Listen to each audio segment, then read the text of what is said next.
सबको पता है फ्यूजन से ही बनते हैं मोस्टली हाइड्रोजन। बस बाकी तो ज्यादा इतना डिटेल नहीं पता। Star is a luminous spheroid, I guess. Okay Mithil, अब तुम बताना स्टार्ट करो भाई। अभी तक लोगों ने जितना भी कहा तुमने सुना आई गेस, है ना? हेलो। हाँ हेलो। आवाज आ रही है। आवाज आ रही है। बढ़िया यार, देखो तो अभी तक जितना भी मैंने सुना मिसकंसेप्शन जो हम लोग का स्टार्स के बारे में, और बहुत मतलब ऐसा कि अगर मैं भी किसी से पूछूं तो जनरली मेरे को यही मिलेगा कि star is some source of energy और ये। पर तुम किसी चीज को उसके मतलब किसी चीज को अगर डिफाइन कर रहे हो तो उसके फंक्शन से डिफाइन यूजुअली नहीं करते हम लोग। तो बेसिकली स्टार्स को ऐसे ऐसे बोल सकते हो कि स्टार्स गैस जाइंट्स होते हैं। मतलब ये गैस से बने रहते हैं पूरे। मतलब जो अर्थ जैसे मान लो, तो अर्थ किस चीज से बना है? मैटर से बना है, जो उसमें सॉलिड चीजें इंक्लूड होती हैं, है ना। पर स्टार्स की अगर स्पेसिफिकली मैं बात करूं तो स्टार्स केवल गैस से बने रहते हैं, और जो मेन गैसेस होती हैं वो उसमें आती हैं हाइड्रोजन और हीलियम। तो बेसिकली जब हम बोलते हैं कि स्टार्स इतनी ज्यादा एनर्जी कैसे प्रोड्यूस कर रहे हैं, तो होता ये है कि जो ये स्टार्स होते हैं उनमें हाइड्रोजन आटम्स होते हैं और हीलियम आटम्स होते हैं। और ये तो बहुत बेसिक सा कॉन्सेप्ट है यार कि जब हाइड्रोजन आटम है हीलियम आटम मिलते हैं तो उसको बोलते हैं फिजन, बोलते हैं उसको फ्यूजन बोलते हैं। तो जब ये फ्यूजन होता है तब हीट निकलती है, लाइट निकलती है और काफी टाइप्स की एनर्जी निकलती है। और इसी एनर्जी से आज सब हम लोग हैं यहाँ पे। तो ऐसे ही स्टार्स बनते हैं, ऐसे ही वो हीट प्रोड्यूस करते हैं, लाइट प्रोड्यूस करते हैं, और इसीलिए हम उनको एनर्जी जाइंट्स कहते हैं। और सबसे बड़ी बात यह है कि कोई भी गैस का ग्लोब ये चीज ऐसे इतनी एनर्जी नहीं प्रोड्यूस कर सकता। केवल स्टार्स ही ऐसे प्रोड्यूस कर सकते हैं क्योंकि उनके पास इतना ज्यादा कॉन्सेंट्रेटेड फॉर्म ऑफ मास रहता है। मतलब मास जो रहता है वो बहुत ढेर सारा रहता है। इससे क्या होता क्या है कि ग्रेविटेशनल फोर्स बहुत ज्यादा बनती है, क्योंकि ग्रेविटी किसी भी चीज की, स्पेसिफिकली ग्रेविटेशनल फोर्स की बात करूं मैं, तो वो मास पे डिपेंड करता है कि कितनी किसके क्या क्या मास है। तो क्योंकि जो स्टार्स होते हैं उनका मास बहुत ज्यादा होता है, इसी की वजह से उनमें ग्रेविटेशनल फोर्स ज्यादा होती है, इसीलिए वो हाइड्रोजन आटम से हीलियम आटम्स को फ्यूज करके एनर्जी प्रोड्यूस कर सकता है। तो बेसिकली स्टार्स यही होता है, गैस जाइंट्स जो बहुत बड़े होते हैं और वो एटम्स को फ्यूज करके एनर्जी प्रोड्यूस करते सो ये एक बहुत सही सा डेफिनेशन आप लोग को मिल गया। इसके ऊपर किसी भी तरह का कोई कंफ्यूजन या कोई क्वेश्चन इस डेफिनेशन के अंदर जितना भी पता चला? अगर कुछ भी है तो एकदम ओपनली पूछो किसी भी तरह का।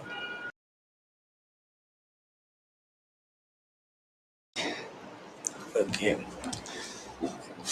तो इसके बारे में और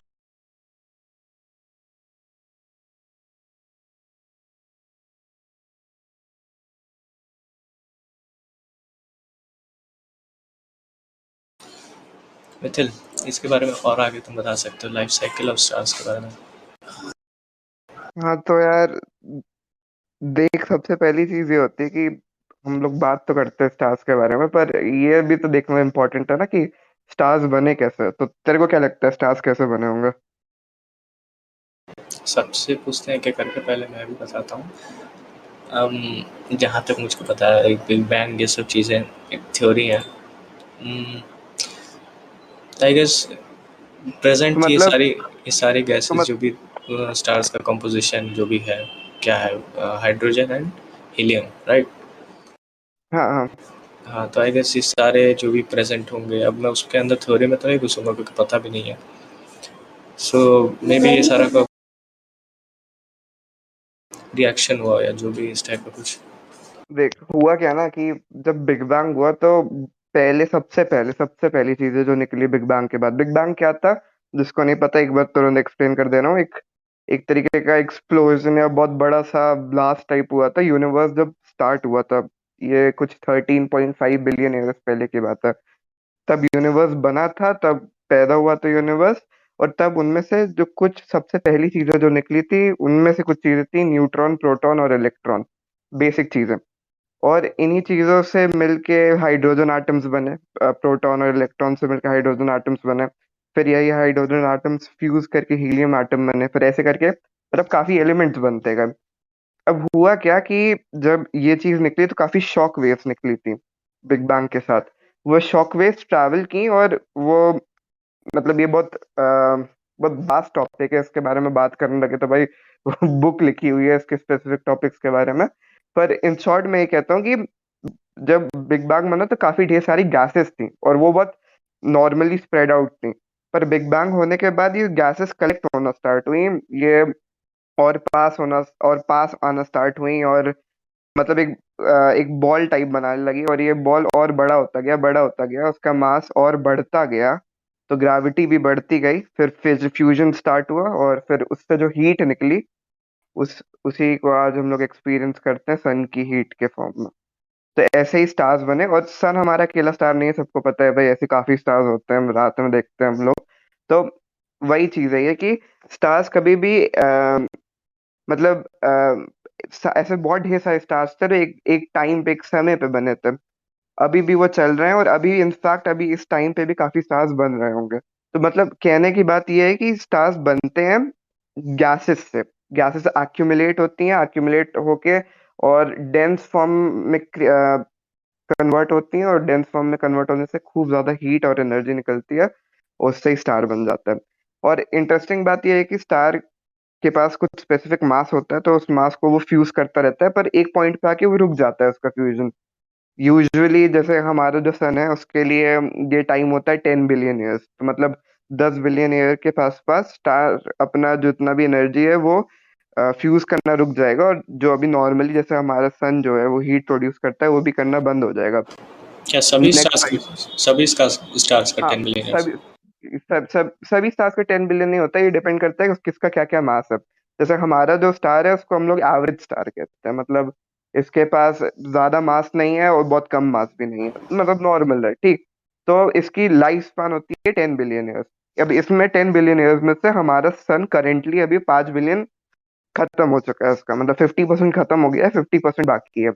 तो it will live for further 5 billion years, उसके बाद सब खत्म हो जाएगा।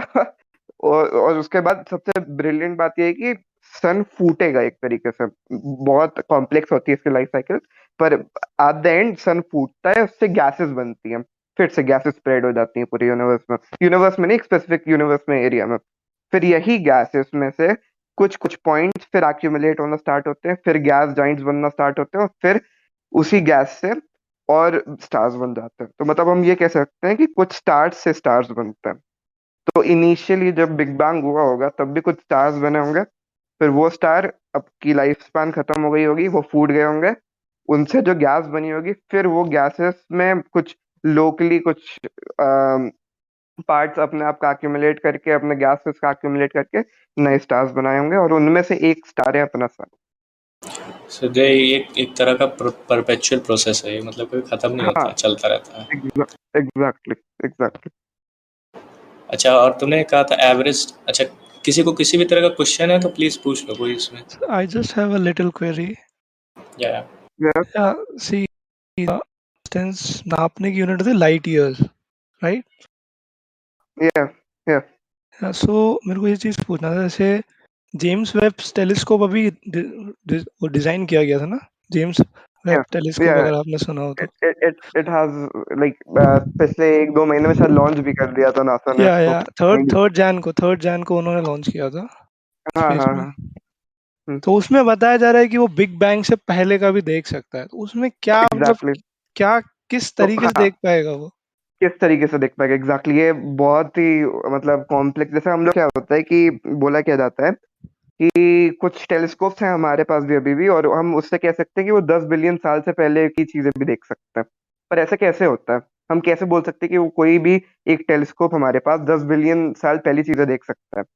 आप इसको ऐसे समझो कि हम बोलते हैं कि कोई भी चीज जब नापते हैं, कोई चीज, तो आपने बताया ना लाइट ईयर्स में नापते हैं हम लोग। तो बेसिकली या लाइट ईयर की डेफिनेशन यही है कि लाइट जितना एक साल में ट्रैवल करती है, जितना डिस्टेंस एक साल में ट्रैवल करती है, उसको एक लाइट ईयर कहते हैं। और हाँ स्पेस तो बहुत बड़ा है, तो ऐसा भी हम ये भी नहीं कह सकते कि भाई स्पेस इतना बड़ा है तो इसमें 1 मीटर या 2 मीटर की डिस्टेंस होगी, नहीं, लाइट ईयर तो बहुत कॉमन चीज है जिसको यूज करेंगे हम लोग। या अब होता क्या है कि जो स्टार्स होते हैं ना वो बहुत दूर होते हैं, मतलब उसको हम मिलियन लाइट ईयर्स में कैलकुलेट करते हैं। वो सिर्फ आप लाइट ईयर भी कितना बड़ा होता है उसके बाद भी उसमें मिलियन ऐड कर रहे हैं, तो हाँ कितना ज्यादा बड़ा हो जाएगा। तब होता ये है कि जैसे मान लीजिए एक स्टार है, ठीक, तो अभी मैंने बात किया कि स्टार की डेथ हो जाती है। तो मान लीजिए कोई हाँ स्टार है जो हमसे काफी दूर है, मान लीजिए हमसे 20 मिलियन ईयर दूर है, ठीक, 20 मिलियन ईयर लाइट ईयर दूर ओके है, ओके 20 मिलियन लाइट ईयर दूर है। तो जब वो फूटेगा तो उसकी फूटने की जो लाइट होगी उसको उतना डिस्टेंस ट्रैवल करना पड़ेगा, 20 मिलियन लाइट ईयर, है ना। ओके हम्म, और वो लाइट की स्पीड से कैलकुलेट करेगा, तो आप अगर इसका टाइम निकालते हो, जो बेसिक फॉर्मूले से कैलकुलेट कर सकते हो, आपकी डिस्टेंस हाँ is equal to velocity time time. हाँ तो हाँ वो अगर सब इससे आप निकालोगे तो टाइम कितना निकलेगा, 20 मिलियन ईयर्स। हाँ तो मतलब कि हमने जो उसके बाद वो 20 मिलियन साल लेगी वो लाइट दैट ट्रैवल करने मीन्स में यू आर उस। Saying that means you are saying that कि जो लाइट है, जो जब वो स्टार ब्लास्ट हुआ था तो हम उसकी हम्म, लाइट को 20 बिलियन ईयर्स बाद देख पा रहे हैं, और 20 बिलियन ईयर्स पहले वो खत्म हाँ हो चुका है वो स्टार, राइट? हाँ। तो जो पर ट्विंकल आपने जो वो ट्विंकल देखते हैं, जो ट्विंकल देखते हैं ना स्टार की, वो यही नहीं ना, होती है ना? नहीं, वो twinkle is a much different thing, वो अलग ही चीज है। पर आपने जो ये पहले उसकी चीज जो आप समझी कि जो चीज हम देख रहे हैं वो 20 20 मिलियन साल पुरानी है, वो पहले सही हो है। चुकी है, पहले हो ये चुकी है पहले वो हो भी। चुकी है, पहले हो चुकी है, तो समझिए बिग बैंग भी कभी हुआ होगा, मान हाँ सकते हैं हम कहीं पे। हाँ तो बिग बैंग का भी एक्सप्लोजन अभी ट्रैवल कर रहा होगा, उसकी लाइट भी मान सकते हैं एक तरीके से। ओके तो हम ये कह सकते हैं कि बिग बैंग से अगर पहले कभी एक्सप्लोजन की लाइट अगर ट्रैवल कर रही होगी, तो अगर हमारे पास ऐसा कोई टेलीस्कोप है जो इतने डिस्टेंस तक देख सकता है, तो हम ये बोल सकते हैं कि अगर ये हमारा टेलीस्कोप इतना डिस्टेंस तक देख पा रहा है, तो डेफिनेट सी बात है कि वो बिग बैंग से भी पहले की चीज देख सकता है। तो मतलब हम, अगर हमारे पास अच्छा टेलीस्कोप है, तो हम एक ऐसा इवेंट देख सकते हैं जो बहुत पहले हुआ था, बहुत सालों पहले हुआ था। ओके और ओके और जैसे जैसे और जैसे जैसे इस टेलीस्कोप की क्वालिटी बढ़ती जाएगी, मतलब जो हम टेलीस्कोप बनाते जा रहे हैं उनकी क्वालिटी बढ़ती जाएगी, वो और अच्छे होते जाएंगे। और इनफैक्ट अगर आपने जेम्स वेब टेलीस्कोप की बात कर ही दी है, तो एक और फैक्ट बता दे रहा हूँ कि जेम्स वेब टेलीस्कोप को हमने स्पेस में, बेसिकली टेलीस्कोप हम लोग इसलिए भेजते हैं क्योंकि अर्थ के पास एटमॉस्फेयर है। हाँ एटमॉस्फेयर से चीजें देखने में बहुत प्रॉब्लम होती है, क्योंकि एटमॉस्फेयर में काफी ढेर सारी गैसेस है, काफी फिनोमेना होता है, रिफ्रैक्शन होता है, डिस्पर्जन होता है, टिंडल इफेक्ट होता है, काफी काफी ढेर सारी चीजें होती हैं। हाँ तो उससे बचने के लिए हम क्या करते हैं, भैया हम स्पेस में डाल देते हैं। स्पेस में थोड़ी ना किसी टाइप का एटमॉस्फेयर है, गैस है, तो देखता रहेगा भैया टेलीस्कोप अपना। पर हमने और उसके और भी इम्प्रूवमेंट्स के, पर अर्थ पे भी कुछ टेलीस्कोप्स होते हैं, और वो बहुत बड़े बड़े टेलीस्कोप्स होते हैं, मतलब काफी बिल्डिंग से बड़े बड़े टेलीस्कोप्स होते हैं।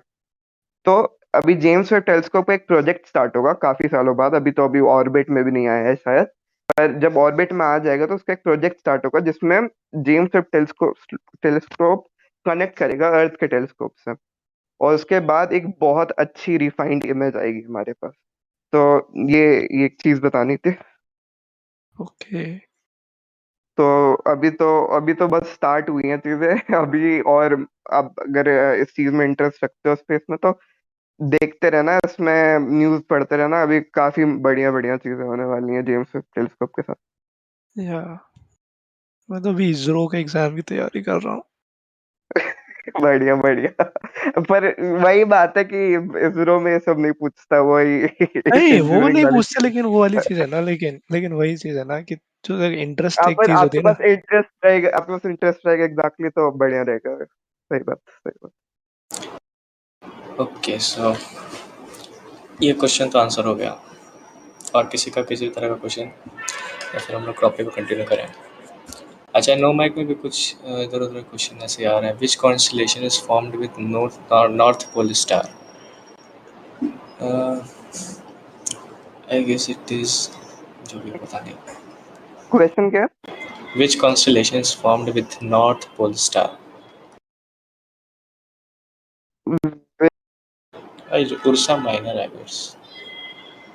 मतलब कॉन्स्टलेशन का मत पूछो बे। 50 60 कॉन्स्टलेशन है, it's the worst thing which अच्छा, आई नो। क्यूरियस ये आस्किंग सब तो व्हाट। है ना, ये सब तो गूगल करने से मिल जाएंगे तो। हाँ, कंसेप्चुअल क्वेश्चन पूछा है, ऐसा कुछ जो कि डिस्कस किया जा सके या कुछ ऐसा। ये तो फैक्चुअल क्वेश्चन समझता हूँ। अच्छा, क्यूरियो पूछ रहा है what gases are needed to produce the new star, why do we need this gases? I guess बता दिए थे मिथिल ने। अबे अबे देख, हाइड्रोजन और हीलियम में मेन दो गैसेस होती हैं, पर अब अभी अपन देखते हैं कि हाइड्रोजन हीलियम में दो एलिमेंट नहीं होते पूरे उसमें। तो बेसिकली होता क्या है कि सन के पास खूब ढेर सारी हाइड्रोजन रहती है। ये हाइड्रोजन फ्यूज करके हीलियम बनाती है। क्यों क्यों हीलियम बना देती है? क्योंकि हाइड्रोजन के पास एक प्रोटॉन है, दो हाइड्रोजन के पास एक प्रोटॉन होगा, दोनों फ्यूज करेंगे तो न्यूक्लियस के पास दो प्रोटॉन हो जाएंगे, इससे हीलियम बन जाएगा। बेसिक कॉन्सेप्ट यही होता है। फिर ये हीलियम के एटम्स फ्यूज करके कोई और एलिमेंट बनाते हैं, फिर वो दो एलिमेंट्स फ्यूज करके कोई और एलिमेंट बनाते हैं। तो ऐसे करके खूब ढेर सारे एलिमेंट बनते रहते हैं स्टार के अंदर ही। और इनफैक्ट जब ये एलिमेंट एक फिक्स पॉइंट पे पहुंच जाते हैं, यूजुअली शायद वो आयरन होता है, कि आयरन अगर बन गया कोर में तो ये जो फ्यूजन का रिएक्शन होता है रुक जाता है, क्योंकि आयरन के दो एटम्स को मिलाने में बहुत एनर्जी लगती है, जो इनफैक्ट स्टार के पास भी नहीं होती। तो अब जब फ्यूजन तुरंत रुक जाता है और स्टार कोलैप्स करता है, उसके बाद कोलैप्स करने के बाद रिबाउंड करता है। होता क्या है कि दो फोर्सेस लगती हैं स्टार को एक बैलेंस करने में, कॉम्प्लेक्स टॉपिक है थोड़ा सा। एक फोर्स होती है ग्रेविटेशनल फोर्स, जो उसको अंदर खींच रही होती है स्टार को, और दूसरी होती है कि न्यूक्लियर फिजन से जो फोर्स निकलती है। और वो दोनों फोर्सेस एक दूसरे को कैंसिल कर देती हैं और स्टार हमें जैसा आज दिख रहा है वैसा दिखता है, नॉर्मल स्टेबल। पर जब ये फ्यूजन की फोर्स, जैसे मैंने बताया कि आयरन आने पर रुक जाता है, फ्यूजन होना बंद हो जाता है, तो फ्यूजन की फोर्स रुक जाती है। और जो ग्रेविटी वाली फोर्स होती है वो एक्ट करना स्टार्ट करती है अंदर की तरफ, न्यूक्लियस की तरफ। और स्टार दब जाता है पूरा, और यही करके रिबाउंड करता है। रिबाउंड करता है मतलब बेसिकली तुरंत अंदर आता है, फिर एक्सप्लोड एक्सप्लोड कर देता है बेसिकली एक तरीके से। उसके बाद स्टार का एक बहुत इंपॉर्टेंट फेज चलता है जिसको हम कहते हैं सुपर जाइंट फेज। इसके बाद ये खत्म होने के बाद अब इंटरेस्टिंग टॉपिक ये आता है कि तब भी स्टार के पास एनर्जी जो रहती है वो खत्म हो जाती है। और एक पॉइंट ऐसा आता है कि स्टार के पास कोई एनर्जी नहीं है, पर उसकी मास बहुत ज्यादा है स्टार के पास, तो ग्रेविटी बहुत लग रही है। अब स्टार दब के इतना कॉम्पैक्ट हो जाता है, इतना कॉम्प्लेक्स हो जाता है कि वो दो में से एक चीज बन जाता है उसके साइज के हिसाब से। या तो वो बन जाता है वाइट ड्वार्फ, एक टाइप का स्टार होता है जिसमें जो खूब डेंसली पैक्ड रहता है, खूब डेंसली पैक्ड रहता है। या फिर दूसरा बन जाता है न्यूट्रॉन स्टार या ब्लैक होल। तो स्टार की डेथ को मतलब बेसिकली अगर तुम कंक्लूड करना चाहो तो तुम ये कह सकते हो कि स्टार मरने के बाद या तो ब्लैक होल बन जाता है या तो व्हाइट ड्वार्फ बन जाता है।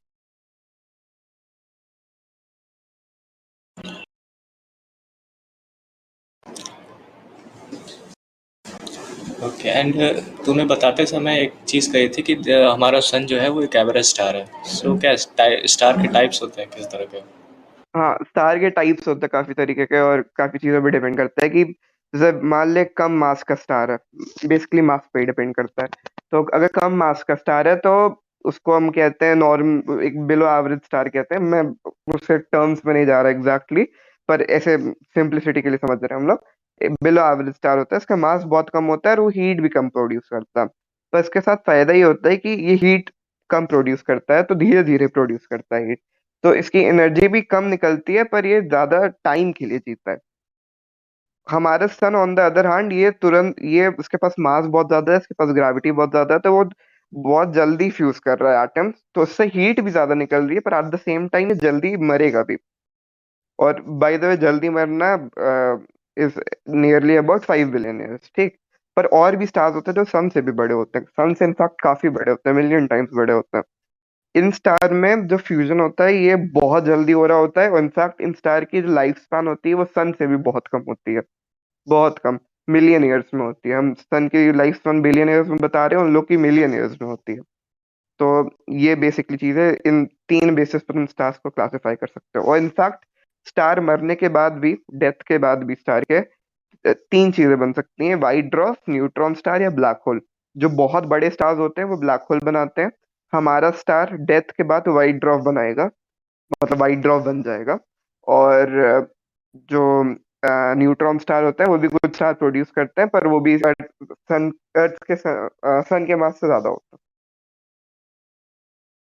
तो मतलब बेसिकली कंक्लूड करने में ये कह दूंगा मैं कि अम, जो तीन स्टार्स के टाइप तुम बोल रहे हो उसमें बेसिकली मास के हिसाब से डिपेंड करता है, और उनके डेथ के हिसाब से डिपेंड करता है कि डेथ के बाद वो क्या बनेंगे।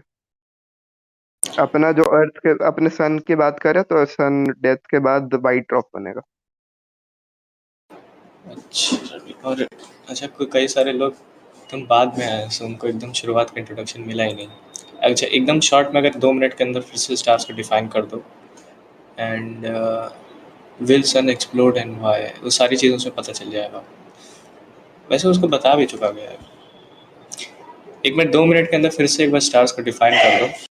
अबे बेसिकली स्टार्स के बारे में बात करें तो स्टार्स गैस के जाइंट्स होते हैं, मतलब गैस से भरे हुए प्लानिटरी बॉडीज होती हैं, हेवनली बॉडीज होती हैं जो केवल और केवल गैस से बनी होती हैं। और ये जो गैसेस की बात कर रहा हूँ, ये गैसेस भी दो टाइप की होती हैं, हाइड्रोजन और हीलियम। बस ये समझ लो गैस, ये समझ लो स्टार्स। और ये जो स्टार्स होते हैं उनमें जो गैसेस होती हैं फ्यूज करके एनर्जी प्रोड्यूस करती हैं खूब ढेर सारी। इसी एनर्जी को हम लाइट के फॉर्म में या हीट के फॉर्म में देखते हैं। इनफैक्ट जो ये एनर्जी प्रोड्यूस होती है वो हर टाइप की एनर्जी होती है। इसमें अल्ट्रावायलेट आता है, इंफ्रारेड आता है, माइक्रो आता है, गामा आता है, और हाँ, मतलब जितने भी इलेक्ट्रोमैग्नेटिक स्पेक्ट्रम में जितनी भी टाइप की एनर्जीज होती हैं सारी एनर्जीज आती हैं। उनमें से एक टाइप की एनर्जी होती है लाइट, जो हमें दिखती है। डिफरेंट टाइप्स के टेलीस्कोप भी यूज़ किए जाते हैं अलग अलग चीज़ देखने के हाँ, लिए। एग्जैक्टली। तो लाइक अलग अलग चीजों को देखने के लिए मतलब लाइट सेंसिटिव टेलीस्कोप्स होते हैं जो केवल लाइट की फ्रीक्वेंसी पकड़ सकते हैं। जैसे कि जैसे और मतलब हबल टेलीस्कोप हो गया। हबल टेलीस्कोप भी शायद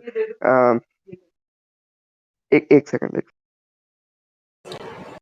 अच्छा, तब तक किसी भी तरह का कोई कोई क्वेश्चन है किसी को भी तो उसको नो माइक में या तो पूछ लो या तो यही वीसी में जब Mithil will come then just ask them. या हेलो। हाँ, हाँ, अंश कुमारी। हाँ मैं हाँ एक्चुअली मैंने कुछ मंथ या 1-2 मंथ पहले एक न्यूज़ सुनी थी कि चाइनीज गवर्नमेंट का क्लेम था कि उन्होंने एक आर्टिफिशियल सन बना दिया। एक मैंने न्यूज़ पढ़ी थी काफ़ी अच्छी। तो उनका ये क्लेम था कि उन्होंने जो आर्टिफिशियल सन बनाया, पता नहीं 1 साल का आर्टिफिशियल सन बनाया, तो उनका क्लेम था कि उन्होंने एक अनलिमिटेड एनर्जी सोर्स बना रखा है। तो आपने पढ़ा था? हाँ, मैंने पढ़ा था। बेसिकली देखो यार, एक बहुत बहुत ही बेसिक लॉ बताया था किसी पुराने इंसान ने, फेरेडे था उनका नाम। उन्होंने बोला था कि energy can neither be produced nor be destroyed, it can हाँ, जस्ट हाँ। Be converted into one form into another. तो ये तो बोलना लिखना आपने, मैंने भी ऐसा पढ़ा है कि अनलिमिटेड फॉर्म ऑफ एनर्जी, ये तो गलत है। मतलब बेसिकली रीडर्स को अट्रैक्ट करने की एक स्ट्रैटेजी बना दी है। तो उस पे मत जाओ, वो अनलिमिटेड फॉर्म ऑफ एनर्जी नहीं है। आपको किसी टाइप की एनर्जी तो देनी पड़ेगी दूसरी टाइप की एनर्जी लेने के लिए। तो और दूसरी बात, चाइनीज गवर्नमेंट ने जो ये बनाया है, ये एक प्रोजेक्ट था, ये सही प्रोजेक्ट था। इसमें बेसिकली उन्होंने खूब ढेर सारे गैस लिया, उसको इतना मेरे ख्याल से हुआ है एग्जैक्टली, मैंने भी नहीं पढ़ा तो मैं बोलूंगा एक बार जाकर देख लो, मेरे बात पे विश्वास मत करो। पर बेसिकली होता है कि अरे ऐसी बात नहीं, ऐसी बात नहीं। तो बेसिकली शायद यही किया होगा कि गैस को कंप्रेस किया गया होगा और उसको इतने ज्यादा हद तक कंप्रेस किया गया होगा कि वो इतनी हीट प्रोड्यूस कर सके जितनी एक नॉर्मल एवरेज स्टार प्रोड्यूस करता है। अच्छा, सेम टाइप की चीज़ एक मैंने भी देखी थी कि अर्थ में हम लोग ने स्टार से भी ज़्यादा टेम्परेचर रीच कर लिया अरे था। हाँ, एग्जैक्टली तुम अर्थ पे स्टार से भी, स्टार की सरफेस से ज्यादा टेम्परेचर रीच कर सकते हो। और ऐसा केवल ऐसा नहीं कि बहुत साइंटिफिकली कंट्रोल्ड वे में तुम ऐसा कर सकते हो, नहीं। मतलब नॉर्मल चीजों में भी, नॉर्मल चीज नहीं बोलूंगा पर ऐसे भी काफी एक्सपेरिमेंट्स हो सकते हैं जिसमें पहले भी मतलब हो चुके हैं, जिनमें सन के सरफेस से ज्यादा एनर्जी हम लोगों ने प्रोड्यूस की। एनर्जी नहीं, हीट हमने प्रोड्यूस किया। तो ये करना पॉसिबल है काफी ढेर सारे सोर्सेस से, काफी ढेर सारे तरीके से।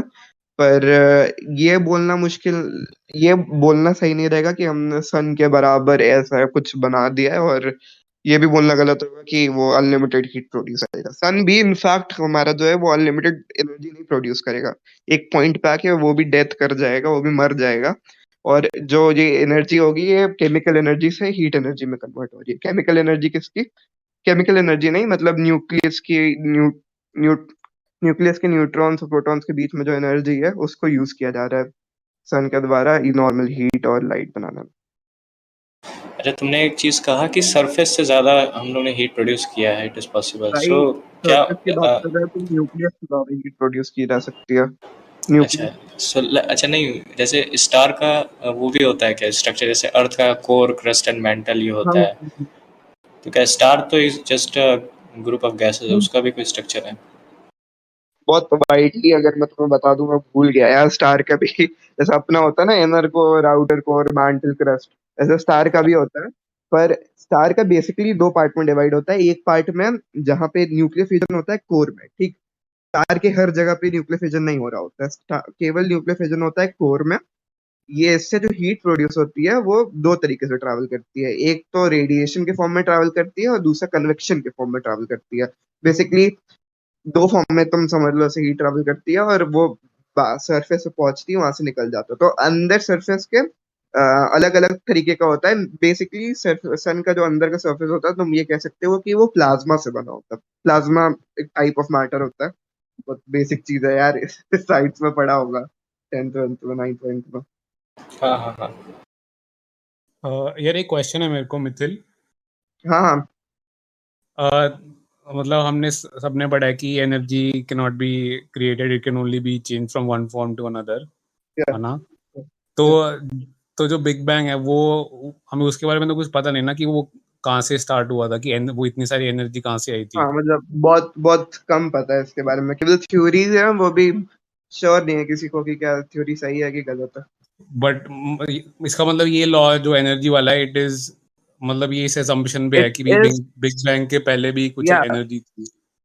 या इट इज ट्रू। जब तक हम मतलब जितना अभी तक हम लोगों ने देखा है उसके हिसाब से दिस वर्क्स फॉर अस, पर it might get violated someday, it might get violated someday, depends. Right, तो ये कहना गलत है कि मतलब कि इनफिनिट एनर्जी है कि नहीं, we just don't know. We just don't know, but we can base our words on the fact that till now what we have experienced, on the basis of that we can say that Faraday law works well for us। मतलब ठीक है। ये कह सकते हैं कि हाँ भाई, हाँ अभी तक के हिसाब से, अभी तक के एक्सपीरियंस के हिसाब से 99% चांसेस है कि हाँ सही है। पर वो 1% का हम रख रहे हैं कि हाँ शायद गलत हो सकता है, शायद। अभी तक ऐसा कुछ प्रूफ नहीं हुआ है, पर शायद हो सकता है गलत। राइट राइट, ठीक है। अच्छा, anonymous is asking who even measured sun's temperature and then had to compare it with an experiment। मतलब he is basically जब टेम्परेचर की बात हो रही थी कि उतना हीट रीच कर सकते हैं, तो आखिर सन का टेम्परेचर नापा किसने है, यार कैसे नापता था?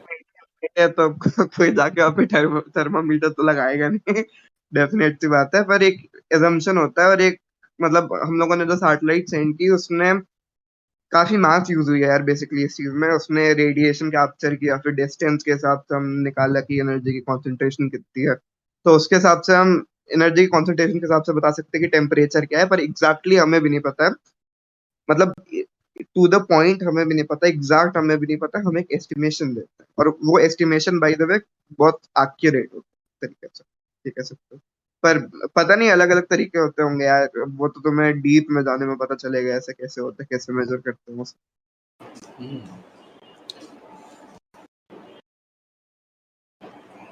सारी चीज़ें इतनी बड़ी लेवल पे होती हैं, चाहे वो टाइम हो या जो भी हो basically. Okay. What if all the matter in universe died and only stars, electrons are left at the end, like trillions years later, and then all these neutrons heat up and explode with a big bang? Uh, I don't think it is a relevant question या फिर चाहे अभी मैंने आप लोग please अपना question तो पूछिए, कुछ ना कुछ तो होगा माइंड में। कुछ भी शेयर करना हो तो वो भी कर सकते हैं, ऐसा नहीं है कि कोई एक ही बोलेगा। Anything you know, you want to know? I had a little doubt। Yeah. सी जैसे कि कहा जाता है कि जो न्यूक्लियर फ्यूजन होता है वो अर्थ में पॉसिबल नहीं है, right? Actually it is possible. नहीं, जितना मतलब पढ़ा है, जितना मैं बता रहा हूँ, जितना मैंने पढ़ा है उसमें लिखा था कि इट्स नेक्स्ट टू इम्पॉसिबल ही माना जाता है, कि बहुत बहुत ज्यादा कॉम्प्लिकेटेड हो जाएगा अगर फ्यूजन कराया। कॉम्प्लिकेटेड होता है एग्जैक्टली। बहुत ज्यादा कॉम्प्लिकेटेड होता है, वही चीज ना कि स्टार्स में ज्यादातर न्यूक्लियर फ्यूजन ही होता है, राइट?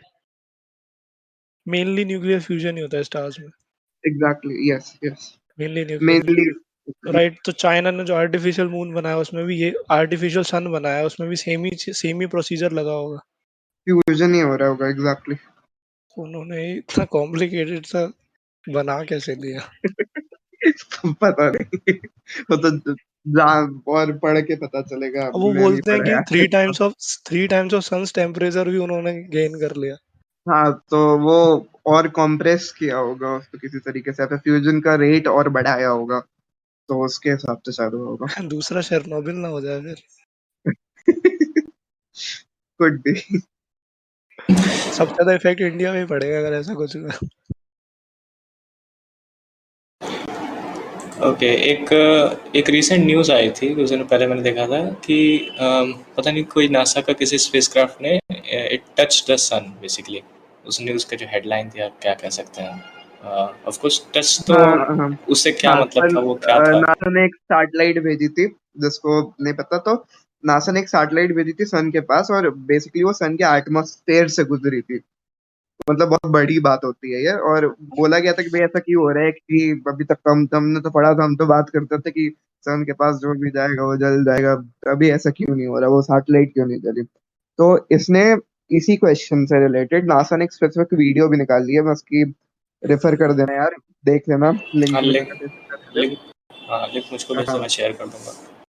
हाँ, तो बेसिकली यही रहता है, उसमें कुछ रीजंस थे, कुछ स्पेसिफिक रीजंस ये थे कि पहली चीज की डिजाइन, उसके डिजाइन में रिफ्लेक्टिव सर्फेसिस का बहुत यूज किया गया है। तो मतलब जो बेसिक सेंसिटिव इंस्ट्रूमेंट्स है उनको रिफ्लेक्टिव सर्फेसिस से बचाया गया है, क्योंकि जो रिफ्लेक्टिव सर्फेस होती है वो, रिफ्लेक्टिव सर्फेस मतलब सिल्वर कोटेड सर्फेस या फिर गोल्ड कोटेड सर्फेस, ये इन सर्फेस की प्रॉपर्टी होती है कि जितनी टाइप की रेडिएशन होती है इसको रिफ्लेक्ट कर देता है, मतलब मोस्ट, मतलब 99%, 99.9% को रिफ्लेक्ट कर देते हैं, एब्जॉर्ब नहीं करते। इसके हिसाब से इनका टेम्परेचर बढ़ता नहीं है।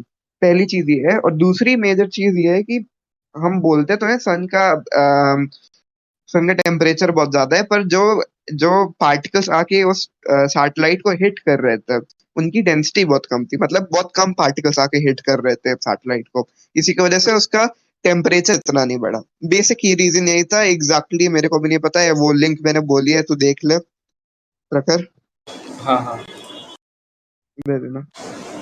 हाँ, of course. Okay, any more questions? Not only China, but a lot of countries are trying to achieve on Earth as an मुझे unlimited वो source. थोड़ी कंफ्यूजन थी उसकी। अच्छा, कोई स्पीकर? मैं कह रहा था मुझे थोड़ी सी कंफ्यूजन थी वो न्यूट्रॉन स्टार और ब्लैक होल के कंसेप्ट में। मतलब कि ब्लैक होल को तब कहा जाता है कि एक स्टार जब वो क्या नाम था उसका, चंद्रशेखर लिमिट के पार उसका मास हो जाता है, तो वो ब्लैक एग्जैक्टली, होल का वो रीच तो कर जाता है। मेरे मेरे को पर जब एग्जैक्टली मैंने उसका न्यूट्रॉन स्टार का पढ़ा तो उसमें था कि वो भी असलियत में होता है 2 टाइम्स ऑफ द सन होता है, और चंद्रशेखर लिमिट में कुछ 1.58 टाइम्स होता है सन का। तो वो न्यूट्रॉन स्टार ब्लैक होल क्यों नहीं बनता असलियत में?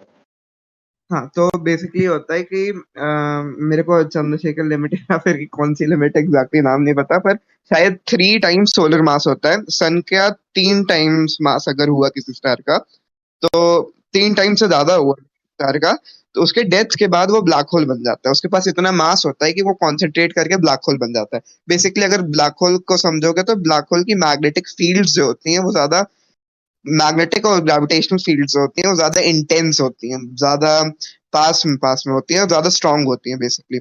वही न्यूट्रॉन स्टार ये देखोगे तो neutron star is basically a star, a body which is filled up of neutrons, just neutrons, and it's a basically a bed of neutrons where atoms are compressed to that extent कि वो उनके जो nucleus होते हैं वो चिपक जाते हैं। बेसिकली हम क्या पढ़ते हैं बेसिक केमिस्ट्री में कि एटम्स के बीच में भी थोड़ी थोड़ी डिस्टेंस होती है, पर न्यूट्रॉन स्टार की फोर्स, ग्रेविटेशनल फोर्स इतनी ज्यादा होती है कि वो न्यूट्रॉन्स को भी दबा के रखता है। पर इससे भी ज्यादा फोर्स होती है ब्लैक होल की। ब्लैक होल की, पहली बार तो ब्लैक होल के बारे में इतना कुछ पता नहीं है तो मैं बता नहीं पाऊंगा, पर ब्लैक होल में इतना ज्यादा मास होता है, इतना ज्यादा ग्रेविटेशनल फील्ड होती है कि वो लाइट को भी कैप्चर कर लेता है। हम कहते हैं ऐसा कि वो लाइट को भी कैप्चर कर लेता है। जहां तक तुम्हारी बात थी कि ये बताओ भाई कि क्या सोलर मासेस पे कैसे डिपेंड करता है, तो ये होता है कि कुछ स्पेसिफिक सोलर मास से अगर ज्यादा हुआ ओरिजिनल स्टार का मास, जैसे हमारा सन है, उसके कंपैरिजन में हम नापते हैं कि हम बोलते हैं कि अगर किसी स्टार का मास हमारे सन के स्टार से 3 गुना ज्यादा हुआ या 4 गुना ज्यादा हुआ, तो वो उसके डेथ के बाद वो कोलैप्स करके ब्लैक होल बना देगा, वरना वो न्यूट्रॉन स्टार बना देगा।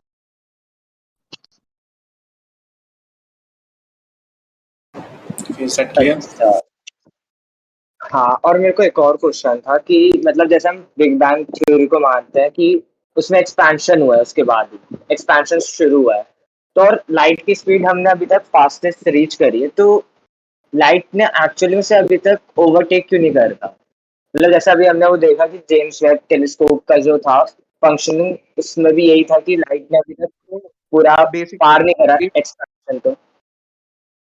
तो मतलब जिस रेट से ना क्वेश्चन ये है कि एक्सपांड हम समझ गया, तो बेसिकली जिस रेट एक्सपांड कर रहा है ना यूनिवर्स, वो बहुत ज्यादा है लाइट की स्पीड से।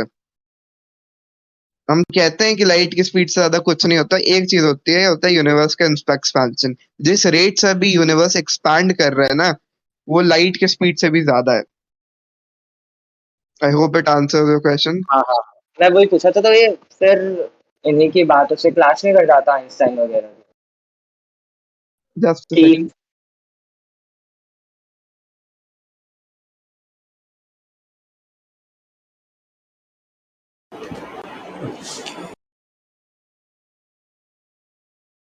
अच्छा, नो माइक में भी क्वेश्चंस होते जा रहे हैं किस तरह।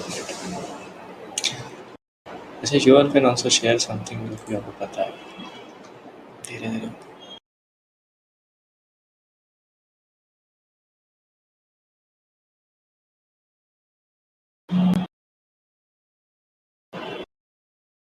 या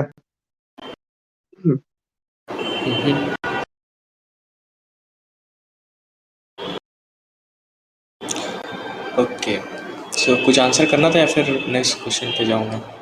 क्वेश्चन पे चलो यार, मतलब अगर वो सेटिस्फाई हो गया हो तो। हाँ, हो गया। या okay. Okay, Adi is asking what is dark matter. Great. Dark matter, what we have inferred till now about dark matter is कि हम लोगों ने देखा कि कुछ कुछ चीजें होती हैं स्पेस में जो कि हमें नहीं पता कि क्या है, पर हमने मतलब अपने जितने इंस्ट्रूमेंट्स है उससे देखा तो हमें कुछ मैटर नहीं मिला वहां पर हमें ये पता चल रहा है कि उसकी वजह से कुछ ग्रेविटी प्रोड्यूस हो रही है, मतलब और जो चीजें हम देख सकते हैं उन पे ग्रेविटेशनल पुल लग रहा है कहीं से, और हमें नहीं पता वो कहाँ से है। हमने सारी मतलब स्पेस में हम जितना देख सकते हैं हमने देखा, हमें कुछ नहीं मिला। तो हमने कंसिडर किया कि ये जो चीज है जो कहीं से एक्स्ट्रा ग्रेविटी ला रही है वो डार्क मैटर है। तो बेसिकली वो एक किसी टाइप का मैटर नहीं है, पर वो ग्रेविटी प्रोड्यूस कर सकता है, तो उसको हम डार्क मैटर कहते डार्क मैटर को एक तरीके से हम एंटी ग्रेविटी भी कह सकते हैं। हैं। Anti gravity won't be the accurate term, क्योंकि किसी चीज का एंटी क्या होता है होगा, बेसिकली उल्टे की बात करते हैं हम लोग कि स्पिन एंटी स्पिन पता नहीं अलग अलग, मतलब बेसिकली इसी उल्टी के बारे में बात करते हैं। तो ग्रेविटेशनल फोर्स तो वो होती है ना जो दो मासेस के बीच में अट्रैक्शन क्रिएट करती है। एंटी ग्रेविटी वो होगा जो दो मासेस के बीच में रिपल्शन क्रिएट करेगा, राइट? हाँ, तो पर डार्क हम मैटर ये तो रिपल्शन नहीं रिपल्शन देख रहे क्रिएट कर रहा है। नहीं, रिपल्शन नहीं क्रिएट कर रहा, वो अट्रैक्शन क्रिएट कर रहा है बेसिकली। वही तो बोला मैं कि हमें लग रहा है कि वहां पे कोई मास है, पर जब हमने देखा तो वहां पे तो कुछ था ही नहीं। तो हमने बोल दिया कि भैया वो जो कुछ है जो प्रोड्यूस कर रहा है ग्रेविटेशनल फील्ड, पर वहां पे उसका मास नहीं है, उसको हमने बोल दिया कि वो एंटी मैटर अच्छा, Adi is your I mean, is your question ये answered? काफी कंफ्यूजिंग टॉपिक्स और काफी इन पे क्या कहते हैं, not able to find the correct word, काफी डिस्प्यूटेड है। टॉपिक्स है वो भी। एग्जैक्टली। हाँ, अच्छा, आदि मतलब जो पूछ रहे थे वो समझ में आ गया। वैसे ये तो बहुत ही कंट्रोवर्सी टाइप की चीज़ है। ओके, एक और क्वेश्चन है। It is not particularly about stars but interesting है, सो आई एम आस्किंग। कहाँ गया? हाँ, anonymous asking can we mine asteroids for minerals? It is a pretty new concept I guess, मतलब मैंने भी देखा था कुछ दिन पहले। Yeah. Actually, I think there was a specific mission for this, or I don't. I'm not sure whether there was a mission for this or not, but NASA was at some point of time was planning to do so. मतलब NASA सोच रही थी कि हम ऐसा कर सकते हैं, क्योंकि जो एस्ट्रॉइड्स होते हैं उनमें जो मिनरल्स होते हैं वो काफी ज्यादा एक्सपेंसिव होते हैं, काफी ज्यादा लग्जूरियस रहते हैं भाई, वो बहुत काम की चीजें होती हैं एस्ट्रॉइड्स, ये समझ लो। पर एक्चुअली में एस्ट्रॉइड ये भी देखना पड़ेगा ना, पहले हमें ये देखना पड़ेगा कि एस्ट्रॉइड में वो चीजें हैं कि नहीं। हमारे पास काफी इंस्ट्रूमेंट्स है, वो बता सकते हैं कि एस्ट्रॉइड का कंपोजिशन क्या है, तो हम इस एस्ट्रॉइड पे चले जाएं। पर प्रॉब्लम ये होती है कि किसी स्पेसिफिक प्रोब को डिजाइन करना उस चीज के लिए, फिर उसको लॉन्च करना, इतने में जितना कॉस्ट लग जाता है ना, वो काफी ज्यादा होता है कि उस एस्ट्रॉइड से तुम एक्सट्रैक्ट करके जितना लाओगे उसके। तो जैसे फॉर एग्जांपल हम मून पे भी गए, मून की भी चीज लेकर आए, मून डस्ट बहुत महंगी होती है, मतलब खरीद भी नहीं सकते मोस्ट प्रोबेबली, लोग अलाउ भी नहीं होता शायद कहीं पे नासा की किसी मतलब यूएसए की किसी लैबोरेटरी में रखा हुआ है, हम मेजर भी नहीं कर सकते। पर वो मतलब बेसिकली ये था कि मून डस्ट की जो प्राइस है उससे कई ज्यादा प्राइस था नासा मून तक जाने का। तो बेसिकली इन चीजों को स्पेस में छोड़ने का ही प्राइस अगर इतना ज्यादा हो जा रहा है, तो हम इस प्रोसेस को, पूरे प्रोसेस को इकोनॉमिकल नहीं बता सकते, तो इसीलिए।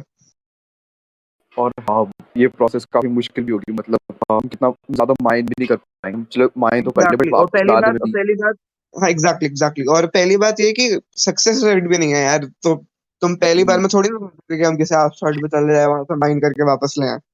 तो पहले देखना पड़ता है चीजें, उसके बाद नापनी पड़ती हैं, बोल 2-3 एक्सपेरिमेंट करने होते हैं, पहले ट्राई में जरूरी नहीं कि सक्सेसफुल हो जाए। It is a futuristic concept I guess, अभी टाइम लगेगा। हाँ लाइक शायद, अभी पर के टेक्नोलॉजी के हिसाब से तो मतलब मेरे ख्याल से we can mine a few tons at max and bring back. But tons भी थोड़ा अर्थ ज्यादा ही हो जाएगा।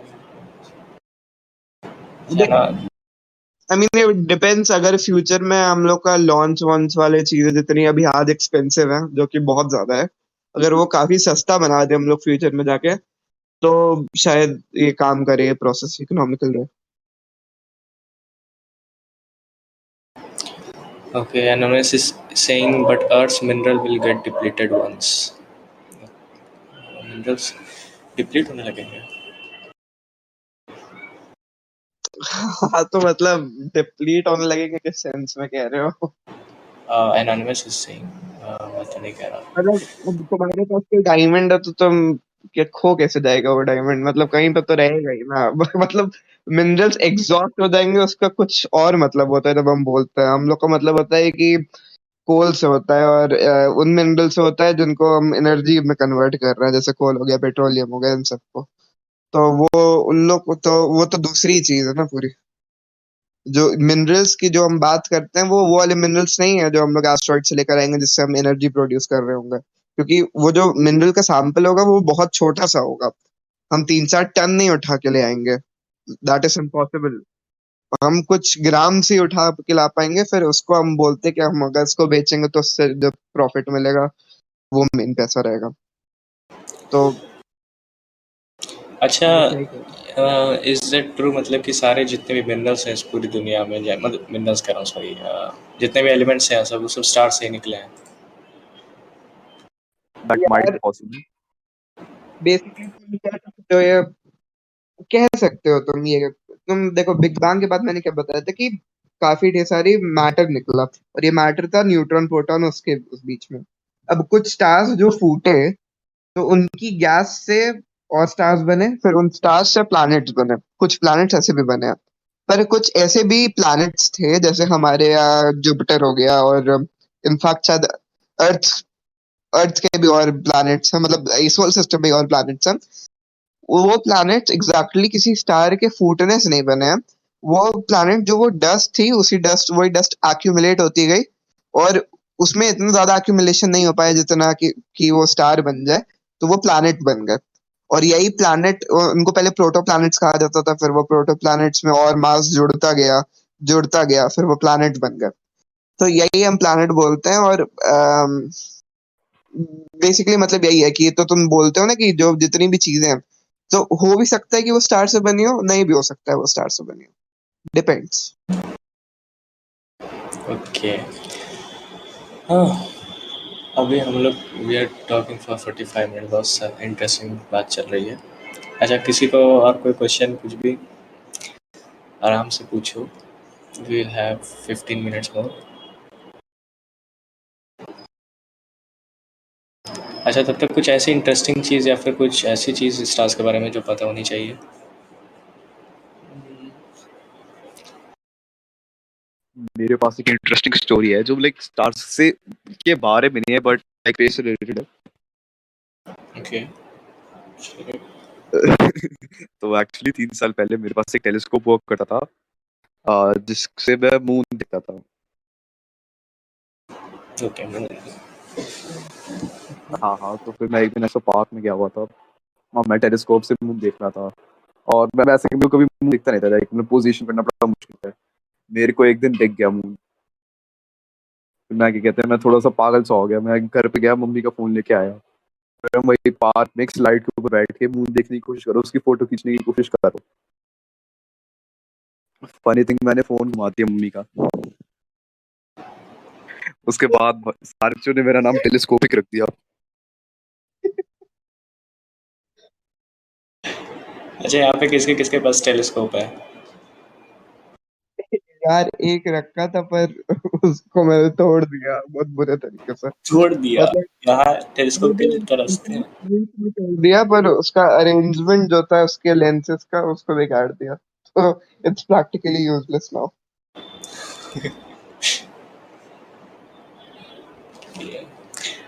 हाँ।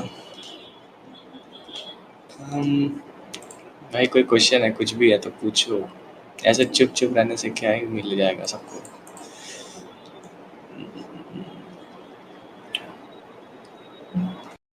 ब्लैक होल और टाइम के बारे में बात करें। हाँ, क्या क्या? टाइम के बारे में तो बेसिकली हुआ यह था कि आइंस्टीन की टाइम की बात है ये। जब आइंस्टीन आए थे तो उनसे पहले कुछ थ्योरीज दी गई थी टाइम के बारे में। हमने टाइम को डिफाइन किया था कि भाई टाइम इतना होता है, ये इतना टाइम का इंटरवल को हम कहते हैं 1 सेकेंड, और इसको कहते हैं 1 मिनट 1 घंटा। आइंस्टीन जब आए तो उन्होंने कुछ थ्योरीज दी, उन थ्योरीज के हिसाब से ये था कि जो टाइम है वो रिलेटिव नहीं है। मतलब जो टाइम है वो हम लोग बोलते थे रिलेटिव नहीं है, सबके लिए सेम है। पर आइंस्टीन ने बोला जो टाइम है वो रिलेटिव है। मतलब रिलेटिव होने का मतलब क्या है कि मेरे लिए 1 सेकंड जितना लंबा है वो तुम्हारे लिए शायद 1 सेकंड उतना लंबा ना हो। सबके लिए टाइम अलग अलग तरीके से गुजरेगा। तो फॉर एग्जाम्पल ये एक मतलब थ्योरेटिकल एक एग्जाम्पल दिया जाता है, बहुत फेमस एग्जाम्पल है कि अगर मैं किसी स्पेसशिप में बैठूं और चले जाऊं, एक बहुत थ्योरेटिकल एग्जांपल है, और घूम के आऊं पूरा यूनिवर्स लाइट के स्पीड से। ये इंपॉर्टेंट है कि मैं लाइट के स्पीड से जा रहा हूँ, पूरे यूनिवर्स घूम के आ रहा हूँ। तो अर्थ पे मेरे हिसाब से मैं जब वापस आऊंगा तो मैं उतना ही मतलब ज्यादा टाइम तो लगेगा नहीं मेरे को। मान लो मैंने 1 साल में घूम के आया लाइट के स्पीड से, ठीक। तो यहाँ पे अर्थ पे 1 साल में कई जनरेशन, मतलब जो कि मेरे फ्रेंड्स होंगे वो बुढ़े हो जाएंगे, और मेरे फ्रेंड्स के बच्चे बुढ़े हो जाएंगे, उनके बच्चे बुढ़े हो जाएंगे, ऐसा। तो उन्होंने बोला कि टाइम डिपेंड करता है दो चीज पे, कि स्पीड क्या है ऑब्जेक्ट की, और दूसरा ये होता है कि उस पे ग्रेविटेशनल फोर्स कितनी लग रही है। ये बहुत रफ टर्म्स में बता रहा हूँ मैं, किसी को कह मत देना ये जाके उसको बुरा लग जाएगा, बस एक कॉन्सेप्ट समझाने के लिए बोल रहा हूँ। तो बेसिकली टर्म्स में तुम ये कह सकते हो कि टाइम जो है वो रिलेटिव नहीं है, हर इंसान के लिए टाइम अलग अलग डिपेंड करता है। ऐसे ही तुम अगर ब्लैक होल के पास जाते हो तो तुम जैसे जैसे ब्लैक होल के पास जाते रहोगे तुम्हारे लिए टाइम धीरे बीतते रहेगा। वैसे ही तुम वैसे सेम टाइम पे जो दूसरे लोग होंगे जो ब्लैक होल से काफी दूर होंगे, उनके लिए टाइम बहुत जल्दी बीतने लगेगा। तो मतलब जैसे मान लो तुम्हारा दोस्त, तुम कहीं ब्लैक होल से खूब दूर हो, ठीक, और तुम वहां से निकलते हो और अपने दोस्त से वीडियो कॉल पे बात कर रहे हो, ठीक। तो तुम जैसे वीडियो कॉल पे उससे बात कर रहे होगे, तुम ब्लैक होल के पास जा रहे हो मान लो, तो तुम बोलते रहोगे, उससे बात करते रहोगे, और धीरे धीरे क्या होगा कि उसकी जो तुम्हारे दोस्त की बातें होंगी वो तेज होने लगेंगी। मतलब वो तेज बोलने लगेगा, और तेज बोलने लगेगा, वो बुढ़ा हो जाएगा। मतलब उसके लिए टाइम बहुत जल्दी बीतने लगेगा, वही तुम्हारे लिए बहुत धीमे धीमे बीतेगा। तुम्हारे लिए 1 सेकंड जितना लंबा होगा उतना ही लंबा दूसरे के लिए एक पूरा साल होगा। इनफैक्ट अगर इंटरस्टेलर किसी ने देखी है मूवी, तो उसमें भी ये चीज डिफाइन की गई है, चीज दिखाई गई है, टाइम इक्वल नहीं होता है चीजों के लिए। यार, और ये सब मतलब तो मोस्ट फेमस साइंटिफिक ऐसी चीज़ें हैं जो लगभग सबको पता है। Relativity and all, time dilation. अच्छा, व्हाट इज टाइम? अच्छा, इसी को टाइम डायलेशन कहते हैं ना, आई गेस। ओके, वो इवेंट इज नाउ अब खत्म होने की तरफ चल रहा है हम लोग। किसी भी तरह के आप लास्ट में किसी के क्वेश्चन या कुछ भी शेयर करना चाहें एस्ट्रोनॉमी से रिलेटेड किसी भी तरह का क्वेश्चन।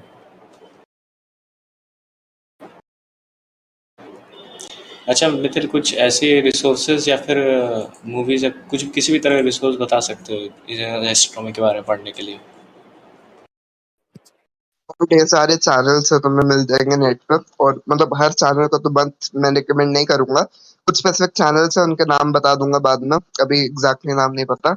वो पढ़ उनके चैनल्स की वीडियोस डालते हैं वो बंदे, और उनके बारे में अगर तुम पढ़ोगे तो काफी नॉलेज मिलेगी तुम्हें उसके बारे में। अब तुम ऐसा भी नहीं करो कि तुम नासा के वेबसाइट पे जाके तुम देख रहे हो, नासा के वेबसाइट पे जाके इंफॉर्मेशन लेने की कोशिश कर रहे हो, क्योंकि मतलब ऐसे डिस्क्रीट इंफॉर्मेशन होती है, तुम्हें डायरेक्ट कुछ नहीं मिल पाएगा। तो तुम्हें अगर जाना तो यूट्यूब पे तुम सर्च करना, वहां पे नासा के जो एग्जैक्ट एस्ट्रोनॉमर्स थे, एस्ट्रोफिजिक्स फिजिसिस्ट थे, उन्होंने अपना यूट्यूब चैनल खोला है, वो अब एक्सप्लेन करते हैं, वो पढ़ाते हैं। तो अगर उन सब पे देखोगे तो सिंपल लैंग्वेज में तुम्हें बहुत अच्छी चीजें मिल जाएंगी। मैं रिकमेंड कर दे रहा हूँ, रुक दो मैं लिंक विंक दे दे रहा ओके, आप लोग ने आज तक कोई ऐसी मूवीज देखी हूँ। हैं? अपार्ट फ्रॉम दैट, अगर तुम्हें कोई बुक चाहिए, बुक रिकमेंडेशन चाहिए, तो स्पेस एनसाइक्लोपीडिया सर्च कर सकते हो, उसमें तुम्हें काफी ढेर सारी मिल जाएंगी, काफी ढेर सारी हैं, और मैं बोलूंगा सारी ही अच्छी हैं, वो पढ़ सकते हो। दूसरी बात, अगर तुम्हें टाइम और रिलेटिविटी इन सब चीजों पर ज्यादा इंटरेस्ट है, और स्पेसिफिकली ब्लैक होल्स पे ज्यादा इंटरेस्ट है, तो तुम स्टीफन हॉकिंग्स की बुक्स पढ़ सकते हो, वो भी काफी बढ़िया। हाँ, अगर जैसे एकदम इंट्रोडक्शन चाहिए तो ब्रीफ हिस्ट्री ऑफ टाइम देख सकते हो। हाँ, वो तो हाँ, मैंने भी देखा था। और इससे एक और चीज याद है कि डिस्कवरी पे वीडियोस आती थी, कुछ ना कुछ उनका प्रोग्राम्स होते थे, अगर वो स्पेस से रिलेटेड होता था। अगर उसकी पूरी सीरीज देखनी है तो वो देखो, वो काफी बढ़िया है वो, मतलब काफी नॉलेज मिलती है उससे। अच्छा, what science movies have you all watched till now? किसी भी तरह का मूवी, डॉक्यूमेंट्री या सीरीज किसी को इंटरेस्ट है, देखता है कोई?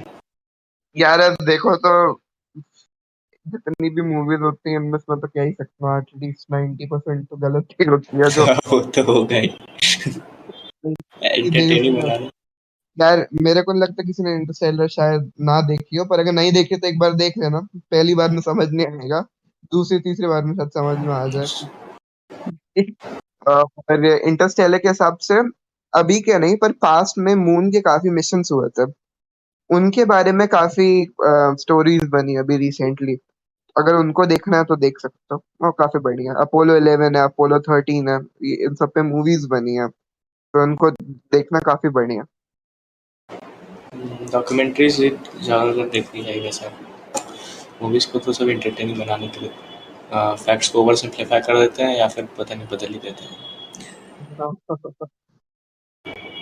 Okay, did America fake moon landing? Well, ये सब तो कंट्रोवर्शियल टॉपिक्स हैं, यहाँ पे इन सब पे बात नहीं करना चाहेंगे। ओके, एस्ट्रोनॉमी से रिलेटेड आई गेस कोई पूछ नहीं रहा है, तो मैं तो यही मानूंगा कि किसी को किसी भी तरह का क्वेश्चन नहीं है स्टार से related. Inverse flow of time, what do you mean by inverse flow of time? Time भी एक थ्योरी है, पर सही नहीं है, मतलब प्रैक्टिकल नहीं है ये थ्योरी। हम टाइम को धीमे बता सकते हैं, पर जैसे हम बोलते हैं ना, टाइम मशीन बना ली, तो टाइम मशीन से तुम टाइम में आगे जरूर जा सकते हो, जैसे हमने किया। कि हमने क्या किया कि मैं गया स्पेसशिप में बैठा और पूरी दुनिया में लाइट की स्पीड से घूम के आ गया। तो मेरे लिए क्या हुआ कि मैं टाइम में आगे चला गया, क्योंकि अर्थ पे जो जनरेशन थी वो बीत गई, वो काफी उनके लिए टाइम बहुत जल्दी बीत रहा था, तो वो बूढ़ी होती गई, वो होती गई, तो प्रैक्टिकली मैं फ्यूचर में पहुंच गया। पर पास्ट में जाना प्रैक्टिकल नहीं है, पास्ट में जाने की कोई थ्योरी भी नहीं बनी है। तो तुम फ्यूचर में जा सकते हो, पर तुम पास्ट में नहीं आ सकते। सेम ट्रू है वहां पे, अगर मान लो तुम पूरा दुनिया घूम के आ गए, पूरा यहाँ पे मतलब पूरी यूनिवर्स घूम के आ गए अर्थ पे, तुम्हारी जनरेशन बीत गई, तो तुम वापस नहीं जा सकते उस पॉइंट पे जब तुमने स्टार्ट किया था, तुम जा ही नहीं सकते।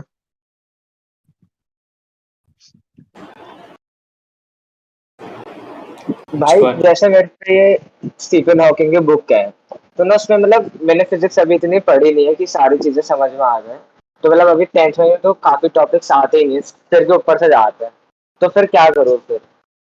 भाई मतलब देख, ओवर सिंप्लीफाइड बुक्स भी हैं उनके बारे में, और दूसरी बात, मेरे ख्याल से उनकी कुछ ऐसी बुक्स भी हैं जिनमें एग्जैक्ट फिजिक्स के टर्म्स नहीं यूज किए गए हैं, इक्वेशंस नहीं यूज किए गए हैं। वो थ्योरेटिकल और कॉन्सेप्चुअल बेस्ड बुक्स हैं। उसमें तो मैं थ्योरी बता देंगे और उसके बाद थोड़ा एक्सप्लेन करेंगे उसके बारे में। और इन केस मान ले तेरे को कोई ऐसा टर्म है जो मिल रहा है, तो मान ले इंग्लिश की बुक भी पढ़ता है, तेरे को ऐसा कोई वर्ड मिलता है, तो क्या करता है? तो सर्च करता है उसको, सर्च कर गूगल हाँ, पे, उसको देख उसकी मीनिंग क्या है, उसके बाद उसमें कुछ नहीं समझ में आ रहा तो फिर उसको एक्सप्लोर कर। ऐसे करेगा तो नॉलेज मिलती जाएगी, मतलब यही कह सकते हैं। तो मतलब इनके पूरे पूरे चैप्टर्स पढ़े रहेंगे वैसे, मतलब जैसे ब्रीफ हिस्ट्री ऑफ टाइम, और एक वो थी दूसरी, क्या नाम था, दूसरी का नाम भूल गया, मतलब स्टीफन हॉकिंग की थी वो, कुछ पार्ट के आगे कुछ समझ नहीं हाँ, तो देख, अगर तेरे को एग्जैक्टली कुछ पार्ट के बाद में समझ नहीं आ रहा तो शायद एक्सप्लेनेशन में दिया रहता है यूट्यूब पे। तेरे को इंटरेस्ट है काफी ज्यादा इस चीज में, तो तू देख सकता है यार। काफी मतलब वर्थ इट रहेगा, मैं ये कहूंगा। अच्छा, ठीक। मतलब भाई तुमने भी कैसे उससे ही यूट्यूब आर्टिकल्स, बुक से, या फिर डिग्री वगैरह लेके एस्ट्रोफिजिक्स से? तो मेरे पास इंसाइक्लोपीडियाज थी खूब ढेर सारी। मेरे मामा ने, चाचा ने ला ला कर रख दी थी कि बोले तो कभी समझ में इंग्लिश पढ़नी आ जाए तो पढ़ लेना इसको। तो पढ़ना स्टार्ट किया, इंटरेस्ट आने लगा और सब चीजों में। फिर डिस्कवरी भी आता था उस वक्त घर पे, तो उसका एक शो आता था, वो देखता था, उसमें और इंटरेस्ट आने लगा। तो पढ़ने लगा, बेसिकली इंटरेस्ट के बाद था। फिर एक पॉइंट पे आके छोड़ दिया क्योंकि पढ़ाई वढ़ाई करनी थी। फिर अभी फिर स्टार्ट किया है। Oh, okay. So I would like everybody to just share their feedback कि ये पूरा इवेंट कैसा था, क्या कैसा लगा, कितना आप लोग को पता चला। वैसे रिकॉर्डिंग इसकी अवेलेबल होगी in audio format only, if anyone interested हम लोग अपलोड कर देंगे। But you can just share your remark कैसा लगा पूरे इवेंट में, बिकॉज अब we are now ending it. और किसी तरह का टॉपिक सजेशन हो, अगर नेक्स्ट इवेंट किस किस तरह के साइंटिफिक टॉपिक पर रखना चाहिए, बिकॉज साइंटिफिक टॉक्स होती रहेंगी अब यहाँ पे। सो कोई भी साइंस से रिलेटेड टॉपिक आप लोग भी सजेस्ट कर दीजिए, नेक्स्ट डिस्कशन उस पर रखें। भाई से भी काम कर, अगले टाइम उस पे जाके कहते हैं क्वांटम मैकेनिक्स। क्वांटम मैकेनिक्स, उसके बारे में किसको ज़्यादा पता होगा? अभी तो कोई है कोई? आइडिया नहीं, इसलिए मैंने नहीं, आई विल ट्राई टू, एक हैं भैया, उनको मैं वो बुलाने की कोशिश करूँगा। He is a physicist, Germany में बेस्ड है, may be. Instead of keeping it as a discussion, try to make it a debate. Try to choose two topics and try to let's have a debate upon those topics. अच्छा, ज्यादा debate. बढ़ जाएगा। सो debate तो उन सब चीज़ों पे होगी बेसिकली जो कि कंट्रोवर्शियल हैं, या फिर ऐसी हैं जो सब्जेक्टिव हैं, आई गेस, क्योंकि फैक्चुअल चीज़ों पे क्या ही डिबेट होगी। Right. तो तो देख, तो फिर यानी कंट्रोवर्शियल टॉपिक्स को उठाएंगे ना। हाँ एग्जैक्टली। पर कंक्लूजन में मतलब ऑडियंस रहनी चाहिए कि एटलीस्ट एक कंक्लूजन मिल सके डिबेट का। उसको डायरेक्ट करना पड़ेगा। इट उसके लिए तो एक्चुअली वो लोगों की ज़रूरत पड़ेगी जिनको हाईली नॉलेज है उन सारी फील्ड्स में। अब हम लोग क्या ही डिस्कस करेंगे, दो अरे लोग मतलब विषय जो कि डिबेट में तो क्या ही है, टॉपिक है, तुम रिसर्च करके आ जाओ तो बोल ही दोगे एटलीस्ट किसी चीज के बारे में। और डिबेट में तो तुम्हारा पर्सनल स्पेसिफिक प्रेफरेंस रहता है ना, किस चीज के बारे में, किस चीज को सपोर्ट कर रहे हो। हम्म, तो दे दो, उसके बाद जिसको जो जैसा रहेगा वो आए, क्योंकि डिबेट इंटरेस्टिंग टॉपिक है तो इन्वॉल्व भी होंगे ज्यादा लोग, इसलिए।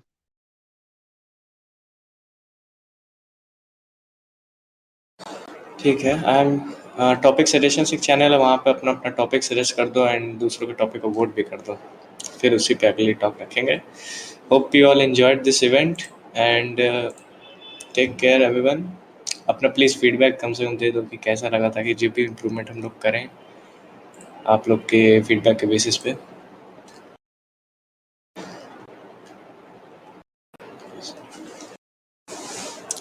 Let's end the event. Good bye everyone. हो गया? कोई और क्वेश्चन तो है नहीं ना? 1 घंटा हो गया पूरा। हेलो। हाँ भाई, यार बोलो। यार भाई मैं एक्चुअली लेट आया था तो मुझे इंट्रोडक्शन चाहिए था, सब आ ही रखे हैं यहाँ पे तो ना, एक बार इंट्रो दे दो।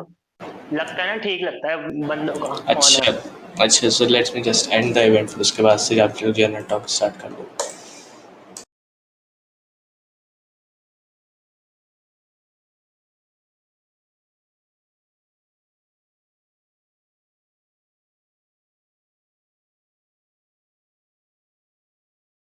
इवेंट खत्म।